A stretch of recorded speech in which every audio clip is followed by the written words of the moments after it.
ಒಪ್ಪಿಗೆಯನ್ನ ನೀಡಿದೆ. ಸಿಎಂ ನೇತೃತ್ವದ ಸಚಿವ ಸಂಪುಟ ಸಭೆಯಲ್ಲಿ ಅನುಮೋದನೆ ದೊರಕಿದ್ದು ಹೆಬ್ಬಾಳದಿಂದ ಸಿಲ್ಕ್ ಬೋರ್ಡ್ವರೆಗೆ ಸುರಂಗ ಮಾರ್ಗ ನಿರ್ಮಾಣವಾಗಲಿದೆ. 2600 ಕೋಟಿ ರೂಪಾಯಿಯ ಯೋಜನೆಗೆ ಸಂಪುಟ ಅಸ್ತು ಅಂತಿದೆ. ಜೊತೆಗೆ 500 ಕೋಟಿ ವೆಚ್ಚದಲ್ಲಿ 250 ಅಡಿ ಎತ್ತರದ ಸ್ಕೈಡೆಕ್ ನಿರ್ಮಾಣವಾಗಲಿದೆ. ಬೆಂಗಳೂರು ನಗರದ ಹೆಬ್ಬಾಳ ಮೇಲ್ಸೇತುವೆ ST ಮಾಲ್ ಹತ್ತಿರದಿಂದ ಹೊಸೂರು ರಸ್ತೆಯ ಸಿಲ್ಕ್ ಬೋರ್ಡ್ ಜಂಕ್ಷನ್ ಮೇಲುಸೇತುವೆಯವರೆಗೆ ಭೂಗತ ವಾಹನ ಸುರಂಗ ಅಂಡರ್ಗ್ರೌಂಡ್ ವೆಹಿಕ್ಯುಲರ್ ಟನೆಲ್ ಇನ್ ಟ್ವಿನ್ ಟ್ಯೂಬ್ ಮೋಡ್ ಮಾರ್ಗವನ್ನು 12,690 ಕೋಟಿಗಳ ಅಂದಾಜು ವೆಚ್ಚದಲ್ಲಿ ನಿರ್ಮಿಸೋದಕ್ಕೆ ರಾಜ್ಯ ಸಚಿವ ಸಂಪುಟ ಇವತ್ತು ಮಾಜಿ ಸಿಎಂ BS ಯಡಿಯೂರಪ್ಪಗೆ ಫೋಕ್ಸೋ ಕಂಟಕ ಇನ್ನೂ ವಿಚಾರಣೆಯಾಗಿಲ್ಲ. ತಮ್ಮ ವಿರುದ್ಧದ ಚಾರ್ಜ್ ಶೀಟ್ ರದ್ದಿಗೆ BSY ಅರ್ಜಿಯನ್ನ ಸಲ್ಲಿಸಿದ್ದು ನಿನ್ನೆ ವಿಚಾರಣೆ ನಡೆಸಿದ ನ್ಯಾಯಾಧೀಶ ನಾಗಪ್ರಸನ್ನ ಪೀಠ ಆಗಸ್ಟ್ 30ಕ್ಕೆ ವಿಚಾರಣೆಯನ್ನ ಮುಂದೂಡಿದೆ. BSY ವಿರುದ್ಧದ ಚಾರ್ಜ್ ಶೀಟ್ಗೆ CID ಏಪಣೆ ಸಲ್ಲಿಸಿದ್ದು ವಿಚಾರಣೆ ನಡೆಸಿದಂತಹ ನ್ಯಾಯಮೂರ್ತಿಗಳು ಆಗಸ್ಟ್ 30ಕ್ಕೆ ವಿಚಾರಣೆಯನ್ನ ಮುಂದೂಡಿ ಅಲ್ಲಿಯವರೆಗೂ ಮಧ್ಯಂತರ ಆದೇಶವನ್ನ ಮುಂದುವರಿಸುವುದಕ್ಕೆ ಆದೇಶವನ್ನ ಹೊರಡಿಸಿದೆ. ರೇಣುಕಾಸ್ವಾಮಿ ಕೊಲೆ ಕೇಸ್ನಲ್ಲಿ ಪರಪ್ಪನ ಅಗ್ರಹಾರ ಸೇರಿರುವ ದರ್ಶನ್ ಭೇಟಿ ಮಾಡುವುದಕ್ಕೆ ನಿನ್ನೆ ರಚಿತಾರಾಮ್ ಬಂದಿದ್ರು. ಜೈಲಿನ ವಿಸಿಟಿಂಗ್ ಹಾಲ್ನಲ್ಲಿ ನಟಿ ರಚಿತಾರಾಮ್ ದರ್ಶನ್ರನ್ನ ಭೇಟಿಯಾಗಿದ್ದಾರೆ. ದಾಸನನ್ನ ನೋಡ್ತಾ ಇದ್ದಂತೆ ರಚಿತಾರಾಮ್ ಭಾವುಕರಾಗಿದ್ದು ಕಾಟೇರ ಸಂತೈಸಿದ್ರಂತೆ. ಭೇಟಿ ಮಾಡಿ ವಾಪಸ್ ಬಂದ ಬಳಿಕ ಮಾತನಾಡಿದಂತಹ ರಚಿತಾರಾಮ್, ರಾಜನ ಹಾಗೆಯೇ ನೋಡೋಕೆ ಇಷ್ಟ, ಇದೇ ಕಾರಣಕ್ಕೆ ಇಲ್ಲಿಯವರೆಗೂ ಜೈಲಿಗೆ ಬಂದಿರಲಿಲ್ಲ. ಆದರೂ ಈಗ ದರ್ಶನ್ ರವರನ್ನ ನೋಡಿ ಸ್ವಲ್ಪ ನಿರಾಳ ಆಯಿತು. ಜೈಲಿನಲ್ಲಿ ಅವರು ಆರೋಗ್ಯವಾಗಿದ್ದಾರೆ. ದರ್ಶನ್ರನ್ನ ತುಂಬಾ ಮಿಸ್ ಮಾಡ್ಕೊಳ್ತಾ ಇದ್ದೇನೆ ಅಂತ. ನನಗೆ ಹಾನೆಸ್ಟ್ಲಿ ಹೇಳ್ತೀನಿ, ನೋಡೋದಕ್ಕೆ ಬಂದಿಲ್ಲ ಹಾಗೆ ಹೀಗೆ ಅಂತ ಅಲ್ಲ. ರಾಜನ ಥರನೇ ನೋಡೋದಕ್ಕೆ ಇಷ್ಟ ನನಗೆ. ಬಟ್ ಯಾಕೋ ಮನ್ಸು ತಡೀಲೇ ಇಲ್ಲ. ಸೊ ತುಂಬ ಮಿಸ್ ಮಾಡ್ಕೊಳ್ತಿದ್ದೀವಿ ಅಂದಾಗ it's better let me go see him and come ಅಂತ ಅನಿಸ್ತು. So I just came and ನೋಡಿ ಸ್ವಲ್ಪ ನಿರಾಳ ಆಯಿತು. ಆ್ಯಂಡ್ ಪ್ರಮುಖವಾಗಿ ಅವ್ರ ಆರೋಗ್ಯ ಬಗ್ಗೆ ವಿಚಾರಿಸ್ಕೊಂಡೆ. So he is very healthy, is very fine. ಏನು ಹೇಳೋದು? ಜೈಲಲ್ಲಿ ದರ್ಶನ್ ಭೇಟಿಯಾದ ನಟಿ Rachita Ram boss I am waiting for you ಅಂತ ಭಾವುಕರಾದ್ರು. ಅಲ್ಲದೆ ಜೈಲಲ್ಲಿ ದರ್ಶನ್ರನ್ನ ನೋಡ್ತಾ ಇದ್ದಂತೆ ನಾನು ಭಾವುಕಲಾದೆ. ಅವರ ಪರಿಸ್ಥಿತಿ ಕಂಡು ಕಣ್ಣೀರು ಬಂತು. ಪ್ಲೀಸ್ ಬೇಗ ಬನ್ನಿ ಅಂತ ಹೇಳಿ ಬಂದಿದ್ದೇನೆ. ನಾವೆಲ್ಲ ಅವರ ಬರುವಿಕೆಗಾಗಿ ಕಾಯ್ತಾ ಇದ್ದೇವೆ ಅಂತ ಕಾಟೇರ ಭೇಟಿ ಬಳಿಕ ರಚಿತಾರಾಮ್ ಹೇಳಿಕೆ ನೀಡಿದ್ದಾರೆ. ಅದೇ ಕಷ್ಟ ಆಗುತ್ತೆ ಅವ್ರನ್ನ ಆ ಥರ ನೋಡೋದಕ್ಕೆ. ಬಟ್ ತುಂಬ ಮಿಸ್ ಮಾಡ್ಕೊಳ್ತಿದ್ದೀವಿ ಎಲ್ಲರೂ. ನಾನು ತುಂಬ ಮಿಸ್ ಮಾಡ್ಕೊತಿದ್ದೀನಿ ಸರ್ನ.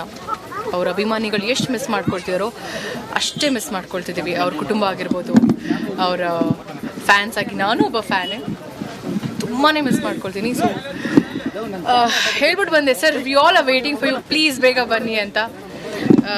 That's what he told me. ನನಗೆ ಲಾ ಮೇಲೆ ನಂಬಿಕೆ ಇದೆ. ಸೊ ಆದಷ್ಟು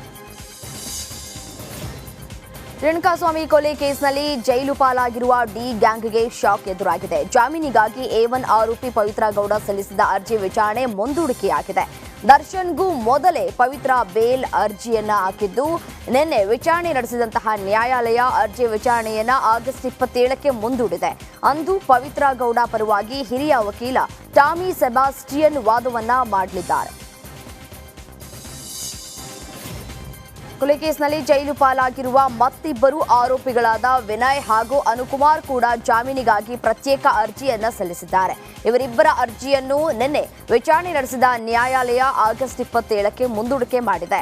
ಆರೋಪಿ ಅನುಕುಮಾರ್ ಪರ ವಕೀಲರು ಅನುಕುಮಾರ್ ಹಲ್ಲೆ ಮಾಡಿಲ್ಲ, ಘಟನಾ ಸ್ಥಳಕ್ಕೂ ಹೋಗಿಲ್ಲ ಅಂತ ವಾದವನ್ನ ಮಾಡಿದ್ರು. ವಾದಗಳನ್ನ ಆಲಿಸಿದಂತಹ ನ್ಯಾಯಾಲಯ ಪ್ರಕರಣದ ಬಗ್ಗೆ ಆಕ್ಷೇಪಣೆ ಸಲ್ಲಿಸುವುದಕ್ಕೆ SPPಗೆ ಸೂಚಿಸಿ ವಿಚಾರಣೆಯನ್ನ ಆಗಸ್ಟ್ 27ಕ್ಕೆ ಮುಂದೂಡಿಕೆ ಮಾಡಿದೆ. ರೇಣುಕಾಸ್ವಾಮಿ ಕೊಲೆ ಕೇಸ್ನಲ್ಲಿ ನಟ ದರ್ಶನ್ ವಿರುದ್ಧ ಪೊಲೀಸರು ಚಾರ್ಜ್ ಶೀಟ್ ಸಲ್ಲಿಕೆ ಮಾಡುವುದಕ್ಕೆ ಸಿದ್ಧತೆಯನ್ನ ಮಾಡಿಕೊಂಡಿದ್ದಾರೆ. ದರ್ಶನ್ ಹಾಗೂ ಅವರ ಗ್ಯಾಂಗ್ ವಿರುದ್ಧ ಸುಮಾರು 3 ರಿಂದ 4 ಸಾವಿರ ಪುಟಗಳ ಚಾರ್ಜ್ ಶೀಟ್ ಸಲ್ಲಿಕೆ ಮಾಡುವುದಕ್ಕೆ ಸಿದ್ಧತೆಯನ್ನ ಮಾಡಿಕೊಳ್ಳಲಾಗ್ತಾ ಇದೆ.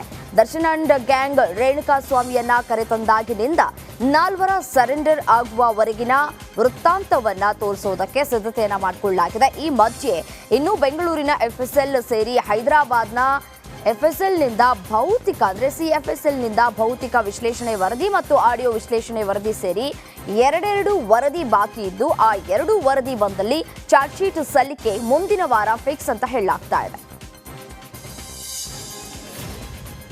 ರೇಣುಕಾಸ್ವಾಮಿ ಕೊಲೆ ಕೇಸ್ನಲ್ಲಿ ಈಗ ಲಾಕ್ ಆಗಿರುವ ಡಿ ಗ್ಯಾಂಗ್ ಕೇವಲ 17 ಆರೋಪಿಗಳಷ್ಟೇ ಸಂಕಷ್ಟ ಅಲ್ಲ, ಅವರಿಗಷ್ಟೇ ಅಲ್ಲ, ನಟ ಚಿಕ್ಕಣ್ಣನಿಗೂ ಕೂಡ ಸಂಕಷ್ಟ ತಂದೊಡ್ಡುವ ಸಾಧ್ಯತೆ ಇದೆ. ಕೊಲೆಗೂ ಮುನ್ನ ಡಿ ಗ್ಯಾಂಗ್ ಸ್ಟೋನಿ ಬ್ರೂಕ್ ಹೋಟೆಲ್ನಲ್ಲಿ ಪಾರ್ಟಿಯನ್ನ ಮಾಡ್ತಾ ಇತ್ತು. ಅದರಲ್ಲಿ ಚಿಕ್ಕಣ್ಣ ಸಹ ಭಾಗಿಯಾಗಿದ್ರು ಅಂತ ಪೊಲೀಸರು ವಿಚಾರಣೆಯನ್ನ ನಡೆಸಿ 164 ಹೇಳಿಕೆಯನ್ನ ದಾಖಲಿಸಿಕೊಂಡಿದ್ರು. ಆದರೆ ಇದಾದ ಬಳಿಕ ಚಿಕ್ಕಣ್ಣ ಜೈಲಿಗೆ ಹೋಗಿ ದರ್ಶನ್ರನ್ನ ಭೇಟಿ ಮಾಡಿ ಬಂದಿದ್ದು ಮತ್ತೆ ತನಿಖೆಯ ಬಿಸಿಯನ್ನ ಎದುರಿಸಬೇಕಾಗಿದೆ. ಸಾಕ್ಷ್ಯ ತಿರುಚುವ ಸಾಧ್ಯತೆ ಇರುತ್ತೆ, ತನಿಖೆಯು ಕಾಂಪ್ರಮೈಸ್ ಆಗುವ ಸಾಧ್ಯತೆ ಇರುತ್ತೆ ಅಂತ ಯಾವುದೇ ಕ್ಷಣದಲ್ಲಾದರೂ ಪೊಲೀಸರು ಮತ್ತೆ ಚಿಕ್ಕಣ್ಣರನ್ನ ವಿಚಾರಣೆ ನಡೆಸುವಂತಹ ಸಾಧ್ಯತೆಗಳಿವೆ. ಸಿಎಂ ವಿರುದ್ಧದ ಪ್ರಾಸಿಕ್ಯೂಷನ್ಗೆ ರಾಜ್ಯಪಾಲರು ಅನುಮತಿ ನೀಡಿದ್ದಕ್ಕೆ ಕಾಂಗ್ರೆಸ್ ಪ್ರತಿಭಟನೆಯನ್ನ ನಡೆಸ್ತಾ ಇದ್ದ ವೇಳೆ ಮಂಗಳೂರಲ್ಲಿ MLC ಐವಾನ್ ಡಿಸೋಜಾ ವಿವಾದಾತ್ಮಕ ಹೇಳಿಕೆಯನ್ನ ಕೊಟ್ಟಿದ್ರು. ಇದಕ್ಕೆ ಕೆರಳಿ ಕೆಂಡವಾದ ರೇಣುಕಾಚಾರ್ಯ ಐವಾನ್ ಡಿಸೋಜಾಗೆ ಸವಾಲ್ ಹಾಕಿದ್ದಾರೆ. ನಿಮಗೆ ತಾಕತ್ತಿದ್ರೆ ರಾಜಭವನಕ್ಕೆ ನುಗ್ಗಿ, ನೀವು ನಿಮ್ಮಪ್ಪನ ಮಕ್ಕಳಾಗಿದ್ರೆ ದಾಳಿ ಮಾಡಿ, ನೀವು ನುಗ್ಗೋವರೆಗೆ ನಾವು ಕಡಲೆಕಾಯಿ ತಿಂತಾ ಇರ್ತೀವಾ, ಬಾಂಗ್ಲಾದೇಶಕ್ಕೆ ಹೋಲಿಕೆ ಮಾಡ್ತೀರಾ ಡಿಸೋಜಾ ಅಂತ ಹೇಳಿ ಐವಾನ್ ವಿರುದ್ಧ ರೇಣುಕಾಚಾರ್ಯ ಏಕವಚನದಲ್ಲೇ ವಾಗ್ದಾಳಿಯನ್ನ ಮಾಡಿದ್ದಾರೆ. ಸಂವಿಧಾನಾತ್ಮಕ ಹುದ್ದೆ ಹಿಂದೆ ಯಡಿಯೂರಪ್ಪನವರ ವಿರುದ್ಧ ಕೊಟ್ಟಾಗ ಯಡಿಯೂರಪ್ಪ ರಾಜೀನಾಮೆ ಕೊಡಲಿಲ್ವಾ? ಅವತ್ತೇನು ಹೇಳಿದ್ರೆ ಸಿದ್ದರಾಮಯ್ಯನೇ ನಿಮ್ಮ ಪಕ್ಷ, ಆದರೆ ಇವತ್ತೇನು ಹೇಳ್ತೀರಿ? ರಾಜ್ಯಪಾಲವನ್ನು ನುಗ್ತೀವಿ. ಯಾವ ಅಯೋಗ್ಯ ಡಿಸೋಜ್ ಹೇಳ್ತಾನೆ ಅಥವಾ ಕಾಂಗ್ರೆಸ್ಸಿನ ಸಚಿವರು ಹೇಳ್ತವೆ, ನಿಮಗೆ ತಾಕತ್ತಿದ್ರೆ, ನೀವು ನಿಮ್ಮ ಅಪ್ಪನ ಮಕ್ಕಳು ಆಗಿದ್ರೆ, ನೀವು ನಿಮ್ಮ ಅಪ್ಪನ ಮಕ್ಕಳು ರಾಜಭವನ ನುಗ್ಗ್ರಿ, ನೋಡ್ಕೊಂತೀವಿ ನಾವು ತಾಕತ್ತಿದ್ರೆ ಅಂತ ಹೇಳ್ತೀವಿ. ಮುಡಾ ಸೈಟ್ ಹಂಚಿಕೆ ಕೇಸ್ ಸಿಎಂ ಸಿದ್ದರಾಮಯ್ಯಗೆ ಉರುಳಾಗಿ ಪರಿಣಮಿಸಿದೆ. ಅದರಲ್ಲೂ ವೈಟ್ನರ್ ಹಾಕಿ ಮುಡಾ ದಾಖಲೆ ತಿದ್ದುಪಡಿ ಮಾಡಿದ್ದ ಸುದ್ದಿಯನ್ನ ನಿಮ್ಮ ರಿಪಬ್ಲಿಕ್ ಕನ್ನಡ ವರದಿ ಪ್ರಸಾರವನ್ನ ಮಾಡಿತ್ತು. ವರದಿ ಭಾರಿ ಸದ್ದು ಮಾಡ್ತಾ ಇದ್ದು ಇದೀಗ ಶಾಸಕ ಪ್ರಭು ಚೌಹಾಣ್ ರಿಪಬ್ಲಿಕ್ ಕನ್ನಡದ ಕಾರ್ಯಕ್ಕೆ ಮೆಚ್ಚುಗೆಯನ್ನ ವ್ಯಕ್ತಪಡಿಸಿದ್ದಾರೆ. ಜೊತೆಗೆ ಇದೇ ವೇಳೆ ಸಿಎಂ ಸಿದ್ದರಾಮಯ್ಯ ರಾಜೀನಾಮೆಗೆ ಆಗ್ರಹಿಸಿದ್ದಾರೆ. ತಮ್ಮದು ಕೂಡ ಧನ್ಯವಾದ ಹೇಳ್ತೀನಿ. ರಿಪಬ್ಲಿಕ್ ಭಾರತ ನ್ಯೂಸ್ ಮಾಡಿದಿರಿ, ವಿತ್ ಡಾಕ್ಯುಮೆಂಟ್ಸ್ ಮಾಡಿದಿರಿ, ಅದಕ್ಕಾಗಿ ಜಗ್ ಜಾಹಿರಿದೆ. ಕಾಂಗ್ರೆಸ್ ಅವರು ಪ್ರಮಾಣ ಭ್ರಷ್ಟಾಚಾರ ಮಾಡಿದ್ದಾರೆ, ಲೂಟಿ ಮಾಡಿದ್ದಾರೆ, ಮೋಸ ಮಾಡಿದ್ದಾರೆ. ಅದಕ್ಕೆ ನಾನು ಅವರು ರಿಸೈನ್ ಕೊಡಬೇಕು.